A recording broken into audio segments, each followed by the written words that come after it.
The keepers of the flame. Okay. Serve the will of the dreamer. Okay, takže slouží i Dreamerovi. From beyond the wall of sleep. But now, the Hiveborn are here, on Reakce, and they seek to poison our world. Okay.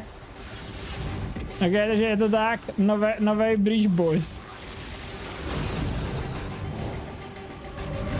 We must close their breaches, destroy their hives, slay their breach lords.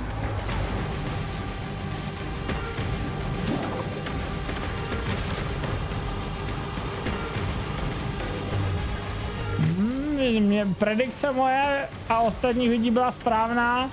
Breach Rework. Ani bych se nedivil, kdyby byl do hry přidaný Dash, teda, který je v P2. And by his gifts, the dreamer provides. Nějaký strom, jo, celý. They brought this war to our world, but we shall end it. Tak to jsme věděli, že bude Breach update. Keepers of the Flame.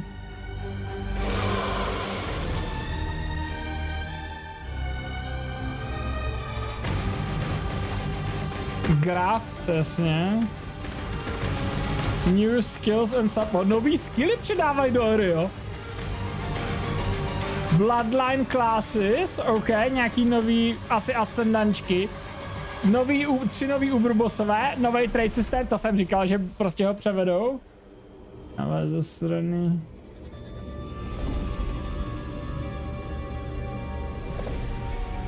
Jo, hustý. OK. Tak tady mě to vyskakují nějaký otravný věci, aby už jsem to vypnul. As you can see, this expansion is a true sequel to the Breach League, first introduced to the game in 2016. Takže successor Breach League z roku 2016. Okay. Today's stream will take you on a deep dive into Path of Exile, Keepers of the Flame, beginning OK, takže dozvíme se all the fearsome challenges it presents. And the new všechny nový věci. Takže nový skilly, nový bossové, 10 nových Bloodline Ascendancí, asynchronní trade, přesně tak, nový 3 uberbosové, quality of life, a samozřejmě nám ukážou supporter packy. Hoši, můžete posílat prachy na supporter packy, není problém. Srdíčko. Zase Ziggy ty vole, zase tam je, ty vole, já se zblázním, zase bude Q&A, hoši. Tak já po streamu klasicky, zase klasicky po streamu budou patch notes. Takže Mark nás tady představí novou ligu.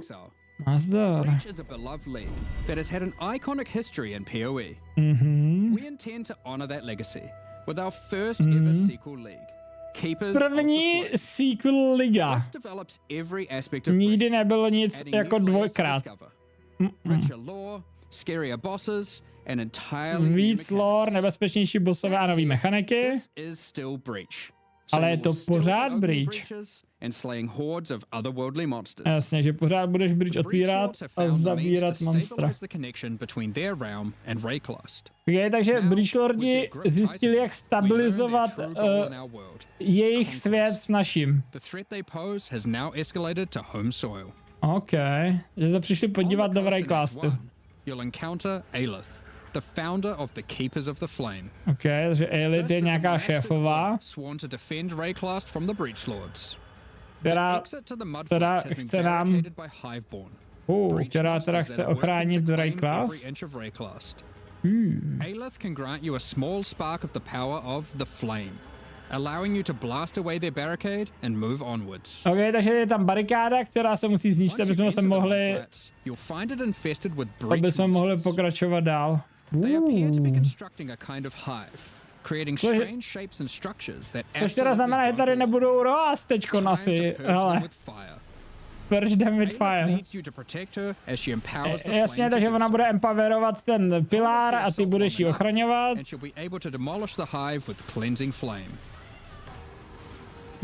Okay. In other areas, the gap between worlds is strained. Here, you'll find a more familiar encounter with a new twist. Jasně, tam bude nějaký twist. And touching it will open an unstable breach, causing monsters to flood in. Jasně. If you can slaughter them quickly enough, you can stabilize the breach. Jasně, že čím rychlejš to zabiješ, tím se to stabilizuje. Jasně, a spavne se nějaký rune, což je nějaký miniboss. Jasně. Jasně, a když ho zabiješ, tak se ten breach zavře. But with upgraded monsters, a success condition to shoot for, UI tracking to keep the player informed of their progress through the encounter, and satisfying feedback when you do manage to complete the encounter. Pěkné jako lootu slušnýho. 9 years ago and improved upon it in every way we can. However, much of the joy of Breach came from its simplicity. While we want to modernize the mechanic, we don't want to undermine the core experience. Jasně. You're still mostly just slaughtering hordes of enemies in a circle. Jasně, prostě, že to pořád to bude zabíjení monster. Breach constructions that have been left unopposed for too long and have grown into their full twisted glory. Okay. OK, nějaká Hive Fortress. Cities in the sky. These are the visions of the Breach Lords made real in Reakce, teeming with the Breach monsters. OK, že půjdeš do nějaký pevnosti. Destroy these cities with the help of Aelith and her flame. In some of these hives, you may even encounter some of the Breach Lords themselves, who will not be happy you're intruding on their planned. Jasně, a máš šanci, že tam budou i bossové. Now, let's talk loot. Takže povídáme si o lootu. Exile is hard work, and you're unlikely to help entirely out of the goodness of your heart. Fortunately, Aelith has power and rewards aplenty. Born of the Breach realm itself. OK, prej tam je hodně odměn, tak to jsem zvědavý. And she'll bring you to the monastery of the keepers, the hallowed halls of her order. OK, když jí budeš pomáhat, tak tě veme do monastery. The growing heart of the keeper's power. On interacting with it, you'll find that this tree has a tree. Tenhle ten strom má strom. It couldn't be Path of Exile unless the tree also had a tree. Nemohl by to být poječko, kdyby to nebyl strom, který má strom. Unholy creation and profitable one. As you complete Breach encounters and work more with Aelith, Jasně, you'll be able to grow the Genesis tree larger and čím larger, víc prostě hraješ Breach, tím víc bude ti stromeček růst. Has their own inventories. These can be used for an unusual method of crafting new items. Aha, nějaká nová metoda crafting itemů. Currency, uniques, equipment, and a new kind of otherworldly item. Grafts. A nějaký ty nový grafty. Hands grown directly from the Genesis tree. Born of the same flesh and sinew as the invading monsters. Okay. These fuse directly to your body in a completely safe process. Don't worry about it. Pre je to bezpečný, hoši, mít nějakou ruku z Breache. Some provide passive benefits like Jasně, a to can cast speed, proč ne? Jasně. They can also grant a wide selection of powerful skills. These graft skills can provide a flexible way to fill gaps in your build. Jasně, že nějaký graft skilly. To potent defensive buffs and crowd control. Jasně, že CC, damage nebo defense. For example, the battering all graft will call massive arms to erupt. Hele, to jsou ze štovy ruce, ze dvojky. For some additional pack clearing power, you could consider the squalling tool graft. When commanded, this graft will cast Dance in the White, creating a deadly ice tornado, which aggressively Vlastně nějaký ledový tornádo, tady ten. Ricocheting projectiles when you critically strike with skills. Jasně, a ze kterého budou ještě lítat nějaký projekty, když krituješ. Try out the Storming Ash graft. This can be commanded to call down a ring of bolts from the sky that will leave behind the new Radiant Ground. Radiant Ground grants a potent damage buff to allies standing Jasně, že tady to ti nechá na zemi nějaký bordel, do kterého můžeš líst a ten ti bude zvyšovat lightning damage. Look no further than the erupting Zoth graft, okay. which causes massive eruptions of fire where you command, which then re-erupt when you Warcry. Okay. Takže nějaký kombíčko s Warcryema na výbuchy. Each with their own skill, Jasně, že každý graft má vlastní skill a dostaneš druhý graft. Grafts aren't just here to make you stronger. They are also your means of feeding the Genesis tree. Jasně, a grafty nejsou jenom na power, ale že fungují i právě jako ta currency nebo prolevlení toho samotného stromu. Ok, jasně. Automaticky ti budou kolektit tu krev. This section of the Genesis tree can be used to grow new grafts for you, which the Genesis tree will then birth in a gruesome display. Ok. Jasně, že tam rostou ti nějaký grafty. Or the chance to birth additional grafts. Jasně, že prostě víc, míň, rarita. Jasně, targetuješ, jestli chceš ten či onen. Jasně. Okay. This section of the Genesis tree births currency items. Currency. Can result in more or better currency. Jasně, takže lepší currency, víc currency. Jasně, někdy dostaneš celý. Working with the organic matter of a bunch of dead otherworldly Regal implant, jo, co to je? Fallborn of augmentation. Grafts themselves are born of a different world, so are unmodifiable by most currencies. However, jasně, nějaká speciální karence na... Okay, takže nějaká speciální karence, kterou můžeš craftit ty grafty, jasný. Už to vidím. Jasně, funguje ty graft crafting. This passive can result in foul-born currencies. This foul-born exalted orb, for instance, behaves as a normal exalted orb, except it guarantees a higher tier modifier. Takže stejně jako Exalty teďkon spoje dvojky jako Perfect třeba, nebo Greater Exalt Orb tím pádem, jasně. Jasně. Vlastně každá ta nouda je napojená na to, co pak vytváří ten samotný strom z toho graftingu nebo z toho plodu a podle toho, co naklikáš do toho stromu, tak ti to mění šance na to, jaký to bude slot, jestli to budou boty, rukavice, že jo, jakou to bude kvalitu a tak dále, no. The process of growth is not always a perfect one, however, and can result in some defects. Okay, takže tam jsou nějaký defekty. Result in birth uniques becoming foul-born. Okay, že nějaká foul-born unika. On the item into a new one. Resulting in some interesting new ways to use that unique. Jasně, takže unik, který může dostat něco jiného. But instead has increased area. Jasně, takže tady ten look nemá projectile speed, ale má AOEčko, jasně.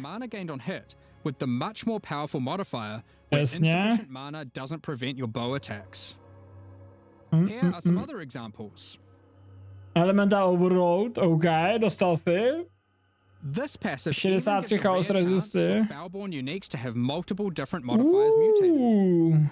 I'm sure you'll come up with some jako nějaký foul-born Mage Blood. Mysterious item room. Ok, takže nějaký speciální nový item. Harvesting blood with the aid of your grafts, feeding that to the Genesis tree, growing some items and better grafts, and back again to the slaughter. As with all our challenge leagues, this league will come with a set of 40 challenges to pursue. And completing jasně, klasická liga, kde budeme mít challenge. Allowing you to truly embrace becoming a monk and worshipping the dreamer. Okay, takže tohle by měl být teda ten challenge set. Skills won't be the only new tools to play with. In 327, we're also adding a collection of new skill and support. Přicházejí úplně nový skilly a nový supporty do 327. Kinetic Rain. Cool, to vypadá hodně dobře. Releasing their energies into any unfortunate soul who happens to be standing on them. Jako vypadá to pěkně. an enterprising exile could carpet the world in dangerous kinetic I force. jak moc dobrý to bude, uvidíme. Force creates a barrier of kinetic power, causing allied projectiles to ricochet towards targets automatically. Oho. Go behind a boss and redirect the bolts of your armies. I'm sure Okay. you'll find ways to break this one. Jasný, tak to je Conflagration cool. is a new bow attack, which rains down fiery bolts from above that stick into the ground and pulse as you approach. Once you get close enough, these bolts detonate, causing ravaging ignites. These bolts chain Bow react, ignite. allowing you to create fields of incendiary destruction. Zajímavý. Thunderstorm is a bow attack, which Thunderstorm. creates a whirling storm of wind and Oho, lightning tak that tohle to erupts. vypadá hodně dobře. While you're within the storm, it will rapidly grow until it becomes violently thunderous with lightning-infused clouds.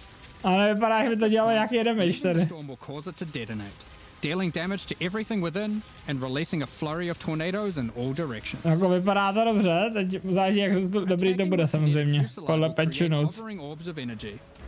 These linger for a few moments above you before zipping off to nearby Takže to je targets, fusiláda, chaining between them, then detonating. což je, že jo, máme ve dvojce. Living lightning support will bring to life living sparks of energy, elemental minions that zap through packs of enemies with speed and ease.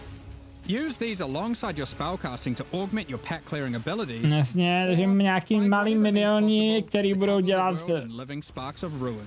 že budou dělat asi šok prostě. Windburst support unleashes chaotic tornadoes as you attack, which ricochet around Jasně, wildly. Windboost support. These něco deal pro moderate tornado damage as they shoty, hele. travel, but will explode into a highly damaging burst when they expire. So it's a choice between scaling their duration up to get better coverage, or down to access the burst more quickly. Jasně. Kinetic instability is a support gem to go along with the new wand attacks that causes enemies slain to leave behind those same orbs of shimmering energy that kinetic rain creates. One might ponder just how many orbs you can create if you were to use both. To teda. In 327, Jo, tak vypadá to pěkně. Jak je to dobrý, to nemůžeme zatím říct, dokud nebudeme mít ty patch notes. OK, máme tady nový ty ascendancy klasy. Nějaký bloodliny, to jsem zvědavý. Bloodline classes are a new means of character customization in the endgame. They are secondary ascendancy classes that are unlocked by defeating specific endgame bosses. OK, takže odemkne se ti potom, co zabiješ nějakého bosse. And you'll have to choose how many of your points go into the original ascendancy. OK, a musíš si teda zvolit, kolik jde do Bloodline Ascendancy a kolik do klasický, takže nejsou žádný body navíc na ty Ascendancy. You could choose to invest just a couple points into your bloodline, or max it out. And you could take any bloodline with any base ascendancy class that you see fit. No jasně. To unlock your bloodline, Jakákoliv hunt down bloodline, the jakoukoliv endgame boss whose power you klasou. desire and defeat them. Or Jasně. have a friend help and claim the power for your own. OK, takže vždycky je to, nějaký boss dává nějakou poweru. Bosses who offer this power are typically associated with past leagues. A musíš giving zabít additional bosse, reasons to engage with that league content. který je Let's run over a few examples. za tu poweru jako zodpovědný. Chaos Bloodline will be offered to you by the Trial Master. OK, Trial Master ti dá chaos. With his Chaos blessing, Bloodline teda. you can greatly augment your Val skills in different ways. Priest of Yalmak lets you use Val skills much more often. While Jasně. Priest of Kopek makes it harder to build up Val skills, but makes them far more powerful. Mluvám. Or take Corruption's Embrace, which grants more Val Keystone powers the more corrupted items you have equipped. The Ashabi bloodline can be gained by, you guessed it, defeating Ashabi. Her abilities are drawn from the three types of life force that manifest within as Marian spirits. The Wild Bear rewards you with adrenaline for generating rage. Jasně, range. The Vivid Cat gives your elusive buffs a chance to refresh, as well as making you more stealthy while elusive. The Primal Owl allows your unleashed spells to reoccur many additional times. Tohle to mohlo být docela and dobrý get kombo s tím stronger for each time asasínem they přes to reoccur. elusive. The Nameless bloodline comes from the King in the Mists. Nameless Bloodline, His ukáž. menacing power comes at a great cost. Takže tam je nějaká With the cena za tu unseen poweru. hand, you can equip a Plus third ring, 1 ring but slot. you'll have to decide if that comes at the expense of having no amulet, no belt, or no flasks. Unlike Silhouette, Holy. that's a hefty life cost to all your spells. But they deal additional chaos damage based on the amount of life spent. Holy. Of course, there is more to come. What powers might you glean from delving deep underneath Reakce to fight all the A jako crystal cool, tyhle, že to stojí nějakou cenu, můžeš mít drink navíc, ale nesmíš používat flašky, pásek a nebo amulet, zajímavý. There are countless possible combinations with the system.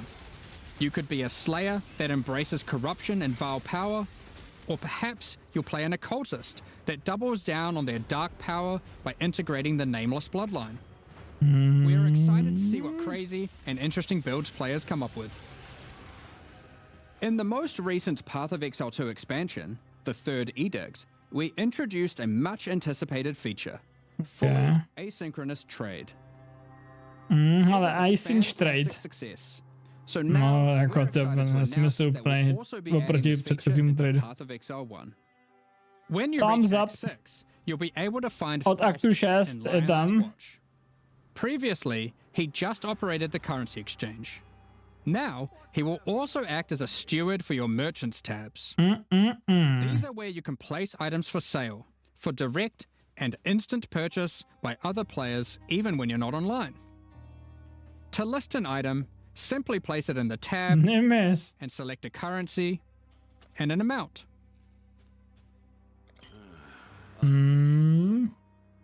Once listed, other players will be able to find the item by searching for it via the trade website or the I love near Lucy. in-game market search. Stupid. To purchase something for yourself, it's as easy as hitting this button, which will teleport you to the seller's hideout, where you can view their merchants tabs, buy the item, and also view the rest of their wares in case something else catches your eye. Every purchase costs a small fee of gold, as Faustus takes his cut. To account for this further drain on gold, acquisition and cost balance elsewhere in the game has been adjusted. Já jsem to říkal v tom videu, že musí chtít goldy, takže budeme získat víc goldů a budou věci stát méně And goldů. a separate tab to claim at your Holy, leisure. nazdar, tyjo, to jsem doufal. Previous means of trading, such as via pre-existing premium stash tabs and the website, will still function just as No before. jasně, starý trade pořád existuje, ale nikdo ho nebude, nejde normálně ho nepoužije. Are an entirely additive Je to feature prostě, on top of the already existing jako, jak methods to to trade. jednou vyzkoušíš ten async trade, tak už se nebudeš v životě vracet You na might zpátek, find to yourself prostě needing není the trade možný. system to buy some upgrades, Okay. because this update also introduces 3 new 3 nový uber pinnacle uberbossové. boss fights. Já jsem si užil 1000 These Maven encounters minulou are ligu. manifested from the memories of Zana, and in her long torment, they Okay. have festered into something truly deadly. Ok, takže jsou to ty bossové, co byly přidaný minulým patchi, se teď z nich stanou uber bossové nějaký. Nebo nějaký. In order to gain access, similar to existing Uber Pinnacle fights, you'll need to discover fragments dropped by Tier 17 map bosses. Ok, a budou padat jenom z Each té attempt at 17 the new bossů. Uber Pinnacle fights will require 5 of these. 5 jich potřebuješ? Dig into Ok. some of the challenges you'll need to face in these new Uber versions. Lonely fragment. In the original incarnation of Neglect fight, the statues can be used to block the laser beams to hide behind, giving you an opportunity to avoid being shocked, frozen, or killed. When you run near these statues, they activate and allow you to reposition them. While activated, they will not stop the lasers, meaning you want to position them well, then avoid them.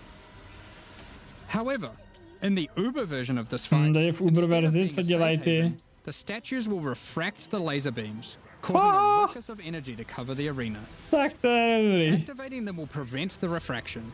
So unlike the base fight, where you want to position them well and then avoid them, To je spíš, že you'll be chceš mít wanting to non-stop constantly keep these aktivovaný. statues active. No jasně, no. But then you have to deal with their assaultive attacks. Aj, While aj, fighting aj, the incarnation pěkný. of fear, these fiery orbs will slowly clutter up the arena, locking off portions of it until you bait the boss into detonating them himself with his thrown spear. Jasně, to bylo v klasickém. When Uberified, these orbs are attached by a flaming leash to the boss, rotating around him constantly. Je non-stop tam jezděj ty orby na té Uber verzi, tak to je Making it even otravný. more imperative that you clean them up Jasně, by cleverly to je- using the boss's abilities against him. Takže musíš ještě být jako lepší Normally in profík the na incarnation of klírování. Dread fight, during the bullet hell phase, you have Jasně. to acquire a red rose, run it to the boss, Jasně. then collect a blue rose, doing the Získáváš same, ty růže, causing it to no. get heavy stunned and interrupting its mechanic. Jo, přesně. A co teď tam bude dít? In the Uber version, you have to do the same. But in order Ale to ještě get jsou the tam blue rose, otravný. you have to defeat the incarnation of neglect. And to get the red rose, you have to defeat the incarnation Okay, of takže fear. tam budou dva nový minibossové, který musí zabít, aby se dostal k tomu bossovi. Their reward should be worth your while. Okay, nějaký speciální rewardy, protože budou prý macatý ty bossové. From the uber incarnation of neglect fight, we have bitter instinct. A spiky shield that turns Retaliation retaliatory skills, strikes ale into nějaký preemptive ones, torn buildy. making it just a matter of time before the long arm of justice crushes your foes. Jako, není to špatný, viď, ale Alternatively, you hrát might asi nebudu. find festering resentment. A poisoned blade with an unending supply of toxins built into the hilt. These toxins are put to good use, causing every spell you trigger to be capable of poisoning with all damage it deals. Enabling a To je truly cool. crazy trigger-centric poison ruckus. Na nějaký poison build by to From mohl the být uber zajímavý. incarnation of dread, the Hallowed Monarch. A counterpart to the Dark Monarch, which focuses more heavily on investing into one or a few minions, rather than growing your hordes to massive proportions. Okay, tak, Storm Reakce with your chosen tak few at your minioni side, stealing power from mě the vůbec enemies nezajímají. as you go. Ale tohle je zajímavý, protože jsou ty nový We've got a number spektry. of quality of life changes to bring to A 327 as well. máme vlastně nový, že jo, spektry, nebo ty, co neumírají, a k tomu teďkon, RIP, co? Interested in the Dobrý. rewards it has to offer. Okay, takže tady to je jenom, tady z začátku je to starý info, takže to víme. Rogue Harbor začínají všichni roguové na max levelu. To je info, co už víme. Nice. Points invested into your Atlas passive tree will now be Jasně. refundable with Atlas Respect za goldy, taky už víme. A plus tam teda je refund all button. To je jako hodně dobrý, že nemusíš to jednou pořád jedno.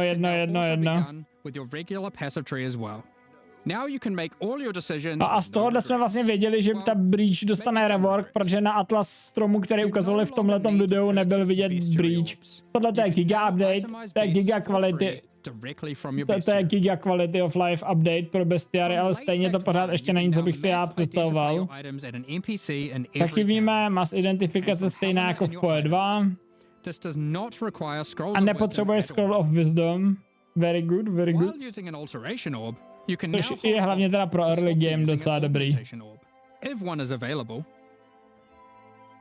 Opening a blight chest will now open all other blight chests near it. Jasně, to je cool. Rogue's disenchanting services can now be Taky accessed víme, from towns and disenchanting, Rogue.